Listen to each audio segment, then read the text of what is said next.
Well, welcome back. This is our next session. We're going to continue talking about covenants. Our subject is, why do we believe in God? What's the point? Right.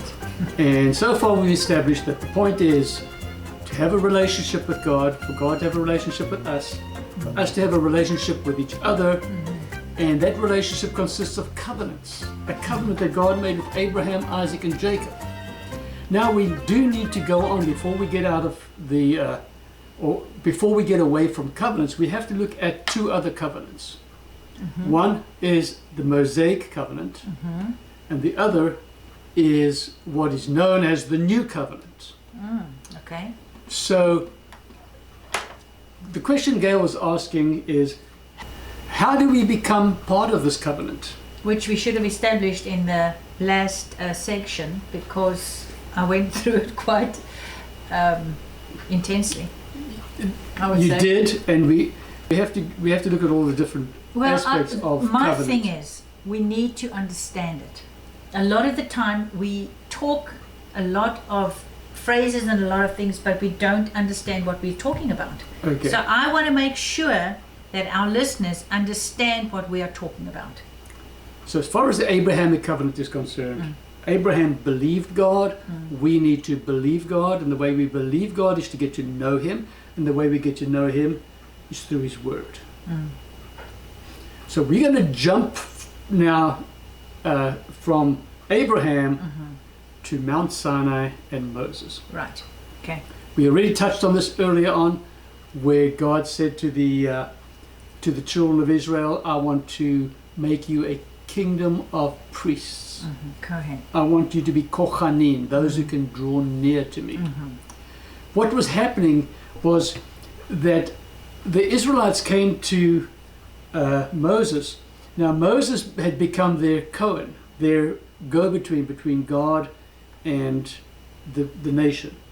And the Israelites come and they say, "We want something physical that we can show people. That's where our God lives." You know, you said we have this God that we cannot see. And so this is a difficult concept, where these pagans had their pillars, they had their high places with the altars, they had their Very temples, they had idols. Right. Very visual, right? Visual and tangible. Right. And when Moses says, "Who shall I say sent me?" God says, "Say, I am sent you." And he says, how are people going to understand what I'm saying? I am. I love that. Yeah. And they say, "Well, we want something that we can say our God lives there." And so God said, "All right, build me a tabernacle." He says, "Va'asuli mikdash, va'shachanti b'tocham." Build me a mikdash, a building, a structure. But I want to make my dwelling will place make my dwelling place in you. b'tocham. Yeah. You can build In the you. temple, but I don't care. I will still make my dwelling place in you. Why? Because God's intention all along is relationship. And fellowship. Right. He Right. doesn't want big buildings. Not He doesn't want interested. fame and fortune. Yeah. He wants relationship. He Yeah. said, "Go ahead, and I'll even design it, and I'll give you the specifications for the tabernacle. But I'm going to make my dwelling place in you." Yeah, it's beautiful. That was his plan. And Moses says to God, he says, "God, you cannot leave us." You know, God separated himself from the Israelites, and his presence departed out of the camp. And Moses goes and says, "God, you've got to be with us. Otherwise, what are all the nations around us going to say? Where's your God? Has he abandoned you? Who is this God that leads you out and then just abandons you?" So God says, "All right, I'll make a covenant for you. You go and get these animals and these birds." And God explains to Moses what he must do. He said, "Take these, cut them in half, divide the two." A very big story. A covenant action. And then he says, "And then you hide yourself in the cleft of the rock." Where do you know? Where is that? Do you know where that is? It's in Exodus 33, 34, around about there. Okay. But God says to Moses, now Moses says to God, I want to see you. Show me your glory. Let me see who you are. I need to know who this is that I'm believing in. And God says, that's not the way it works. You shall not see my glory. But you prepare the sacrifices. You prepare for this covenant. Then you go and hide yourself in the cleft of the rock. And I will pass by you. Yeah. And you can see My glory. the behind of my glory. The passing of my glory. Yeah. But you shall not see my face. Yeah. And Now that scripture that you're reading right now, that's in Exodus 30, 33 okay. and 34. Yes. Yes. And so God says, and then I'll be with you. Okay? Then I will do these things. And so God is renewing this covenant that he started with Abraham, Isaac, and Jacob. But now with this disobedience and with what's all that's happening with the Israelites, God says, okay, I'll make a covenant with you, Moses, and I'll be with you, and my presence will go with you. But then you got to do certain things too, and you got to stop worshiping idols and erecting the pillars of the Asherah and doing all of this pagan stuff. Yeah. And so God says, okay, look, I want to be with you. I want to be inside of you. I want to have a relationship. I want you to be kohanim, but you have got to now buckle down and be obedient. So were the Israelites at that time being influenced by the surrounding people and also building? Well, I guess they must have been, because they wanted to, they built that golden calf as soon as Moses was out of the way. Yes, they were influenced by their surrounding, by the surrounding people, by the idolatry of the surroundings. Right. And we mustn't So forget God that. has to re-establish the Right. covenant. He said, okay, Moses, I'm going to make the covenant with you. You do these things. I will be with you. Yeah. I will go with you. But you have to now keep a whole lot of rules, because I don't want you involved in pagan worship. So we've got this covenant that God made. So God is here bringing people back to worshiping Him, back into covenant relationship. But He's saying, listen, you've got to do the things that I want you to do, and the way I want you to do them. Right. And I'm simplifying this whole thing. So our covenant relationship with God is not only just free for all. It's just not believe and do whatever you want. God has given us His Word, and His Word is how we're supposed to live, and how we're supposed to live successfully. Not for us to interpret or misinterpret. We need to read it and obey it and do the things that He said, because those are good for us. Let's look at this covenant that God makes with Moses, because He reestablishes His relationship. If you go to That's what I was looking for. Yeah. Exodus chapter 34 and verse 6 and 7. Yeah. I've got that. And this is what it says. And Jehovah passed by before him and proclaimed, Jehovah Elohim, merciful and gracious, long-suffering and abundant in goodness and in truth, keeping mercy for thousands and forgiving iniquity and transgression and sin. And that will by no means clear the guilty, visiting the iniquity of the fathers upon the children, upon the children's children, unto the third and fourth generation. So what God is doing here is He's re-establishing who He is. He's effectively saying to Moses, this is who I am and this is who I will be. This is the person that you're having, this is the God that you're having a relationship with. Yeah. The iniquity of the fathers upon the third and fourth generation, we need to qualify that, because that is a reference that any Hebrew who understands and knows the word would know. That is it doesn't end at generation. It says, visiting the iniquities of the fathers to the third and fourth generation of them who hate me. So if you go back to Deuteronomy, them who hate me. So it's not everybody. We're not condemned because right. It's not sitting out there with no end. It's got a clarification. I'm not subject to my forefathers' sin. Right. Okay. Yeah, which is a lot of people have actually believed. Yeah. So there's no generational sin that I'm carrying because one of my forefathers did it. Yeah. Okay. Yeah. I don't hate God. I love God. Right. So this doesn't apply to me. This is to them that hate me. Yeah. Okay. So God is reestablishing who He is. So basically, if you go to Exodus chapter 34, verse 10, it says, "And Yehovah said, Behold, I lay down afresh the terms of the mutual agreement between me and Israel, a covenant." Yeah. This is the Amplified Bible that I'm reading from there. Right. And basically the terms of the covenant are this. He will make His abode in them. And He said, "If now I have found favor and loving kindness in your sight, O Yehovah, let the Lord, I pray you, go in the midst of us." So Moses says, God, if I found favor, please you go in the midst of us. So God says, yes, I will be in the midst of you.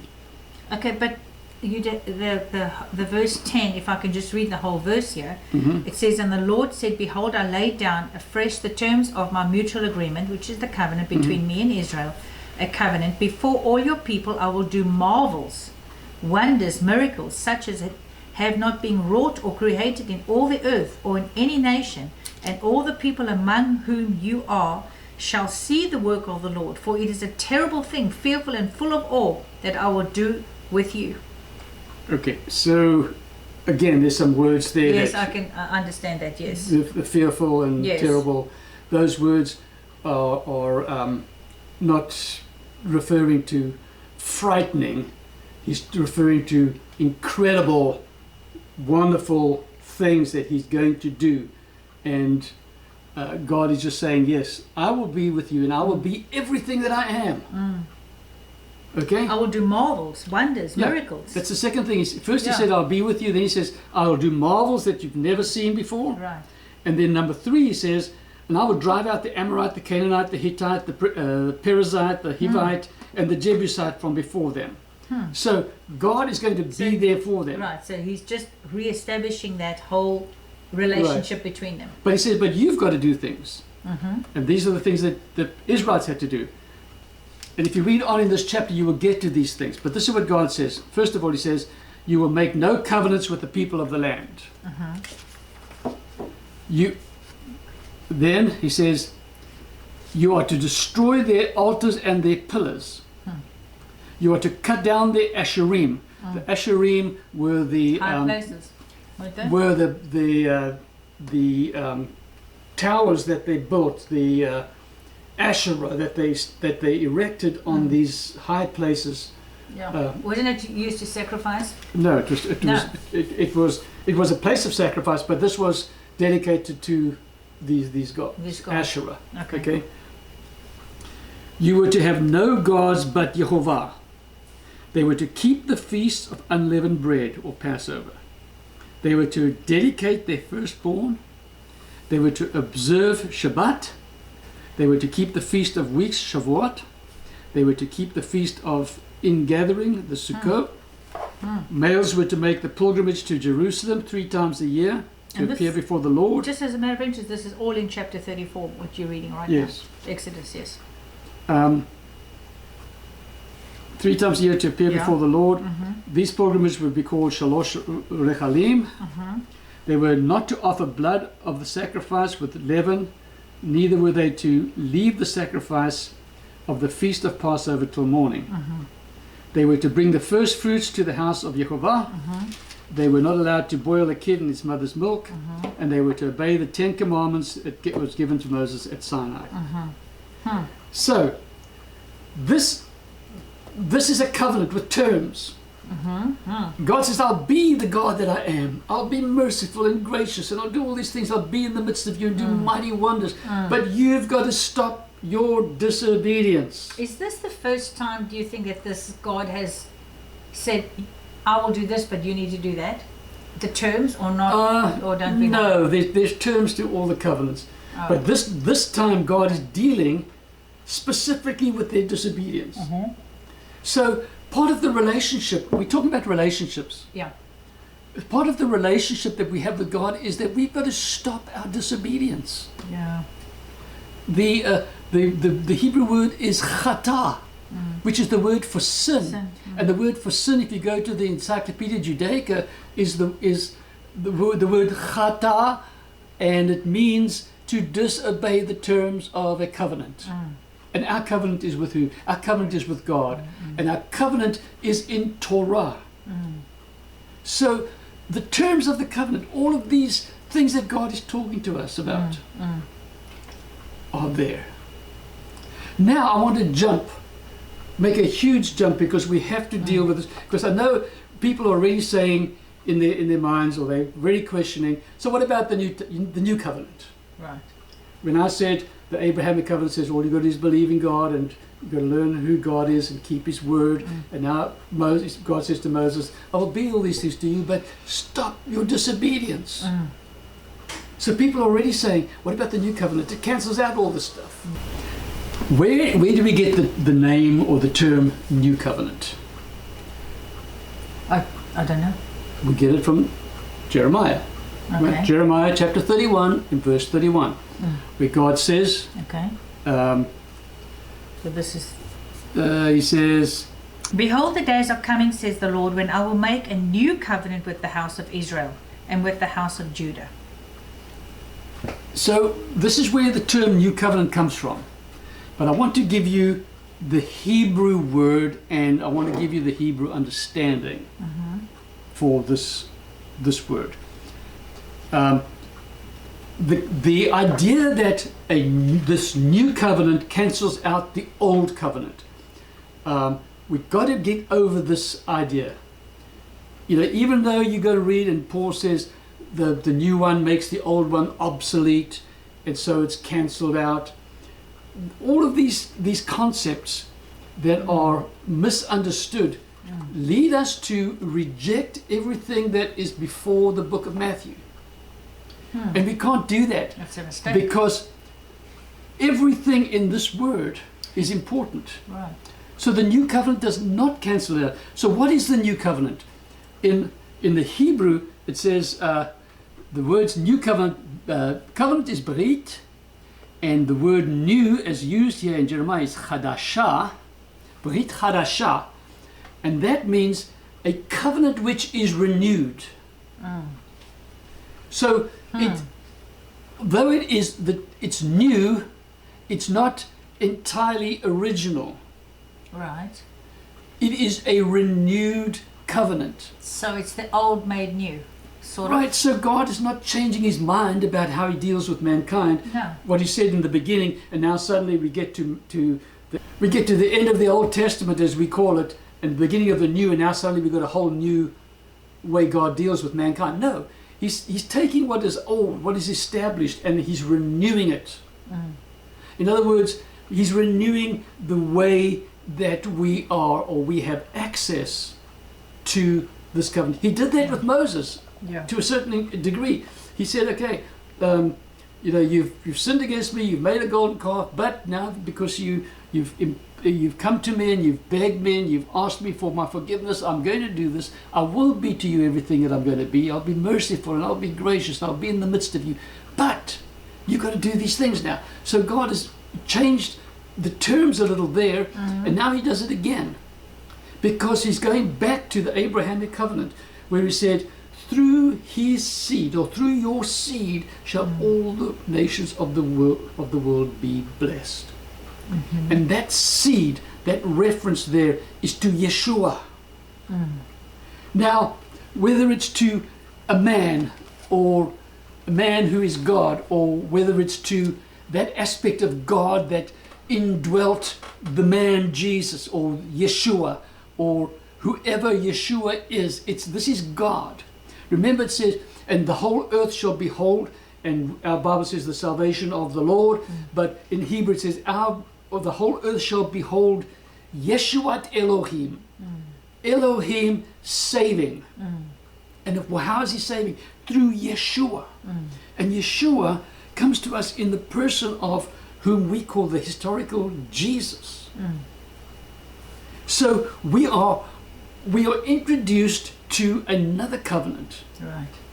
And the covenant is now sealed by the blood that is shed by the sacrificed lamb, Secha Elohim, the Lamb of God, who taketh away the chatatim, The sins of the world, the disobedience of the world. So this is another way that God is saying, okay, I want this relationship. You can have this relationship. I'm going to establish this relationship through the blood of Yeshua that will be shed. This will be the shed blood, the sacrificed lamb, Secha Elohim. And through that, you will have forgiveness for your disobedience. So how do we now access the covenant? Well, we believe in God.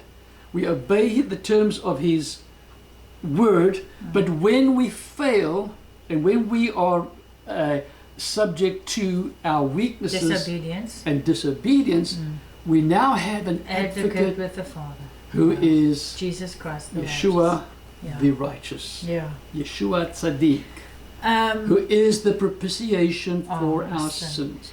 We have the sacrifice lamb, Secha Elohim. We have a way. We have Yeshua. We have salvation. We are beholding the salvation of Elohim.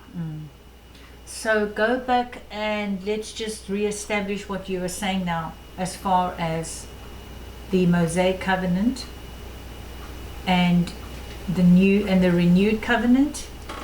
The Mosaic covenant was God dealing with the Israelites at that point in time with their disobedience and their idolatry. Right. And so He modifies this covenant through Moses. Right. And that is not only is it in your book, but that is in the Bible. Yes. They can read that because there were specific things they had to do. Exodus 33 and 34. Right. And the emphasis that you're trying to say is that the New Testament is not anything new.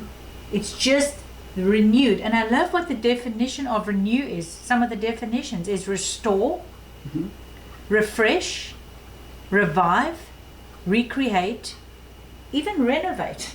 It's a funny word, but replenish. So it's in rejuvenate. It's almost like we're taking something and we're refreshing it. We're bringing it more to your attention.